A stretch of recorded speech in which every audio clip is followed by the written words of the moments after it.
It is this feeling that my conscious experience is this self that is somehow living somewhere inside my body. It's my body, it's my brain. If your memories weren't strung together, there'd be much less of a sense of a self. Free will, for the most part, is an illusion. It's not free in the way we feel it is. There's no self or free will making decisions behind the scenes.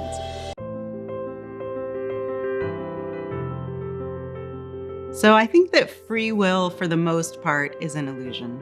So I use the term free will to talk about decision-making processes in nature. If you look at something like a pea tendril, when it senses that it's close to a branch that it can wrap itself around, it starts growing more quickly in that direction, and then it changes the growth so that it wraps itself around a branch. Most of us wouldn't consider that to be a free decision-making process. It's a cause and effect process that occurs in nature. And as you move up in complexity to the level of brains and then human brains, the number of factors that come into play are so expansive that it would be impossible for us to track them all. But it is a process. It's a process by which the brain is interacting with the exterior world, measuring the different outcomes of the different possible futures, and then ultimately making a decision.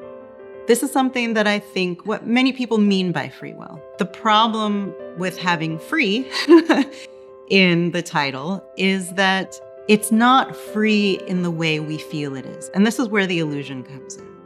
We begin with this illusion of self, of being this solid, concrete entity that is somehow living somewhere inside my body. It's my brain, and therefore somehow separate from the physical world, that could somehow freely make a decision. And because everything we experience, everything we know takes place within this felt experience of consciousness, we often equate this feeling of self with consciousness. And that, I think, is clearly an illusion. It is this feeling that my conscious experience is this self and is the thing that has this freedom. And this is how the illusion of self and the illusion of free will are related. There was a very interesting study done in 2013 in which they put participants in an fMRI machine and showed them a screen and presented two numbers on that screen. And they gave them the option of either adding or subtracting these two numbers. And they were scanning the activity of these participants' brains while they were doing this calculation. And the result of this study was that the experimenters could tell up to 4 seconds, not only when this person was going to make the decision, but whether they decided to add or subtract. And so you get this sense viscerally that there's no self or free will making decisions behind the scenes, but that in terms of your conscious experience, a decision really arises.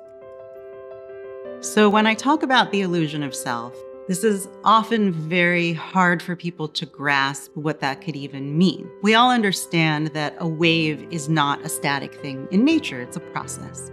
And our brains are very much the same thing. They are processes in nature that are ever-changing, ever-evolving, that we are in constant communication with the external world. So the neuroscience is really still in its infancy, but we're starting to learn more and more about how this illusion of self gets created. We also know that memory plays a role in creating this experience of self as well.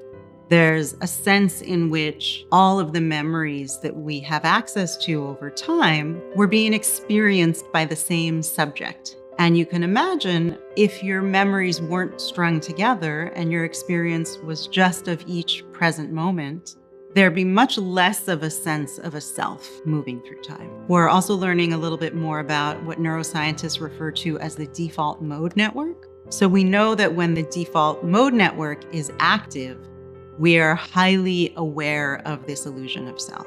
And it tends to quiet down when we're experiencing what people talk about as a flow state. So when we're very immersed in our work, if we're very immersed in a sport, when people are under the influence of some psychedelic substances, or various meditation techniques that quiet down the default mode network. We're not so aware of self versus other or self versus world, which is actually closer to the underlying reality.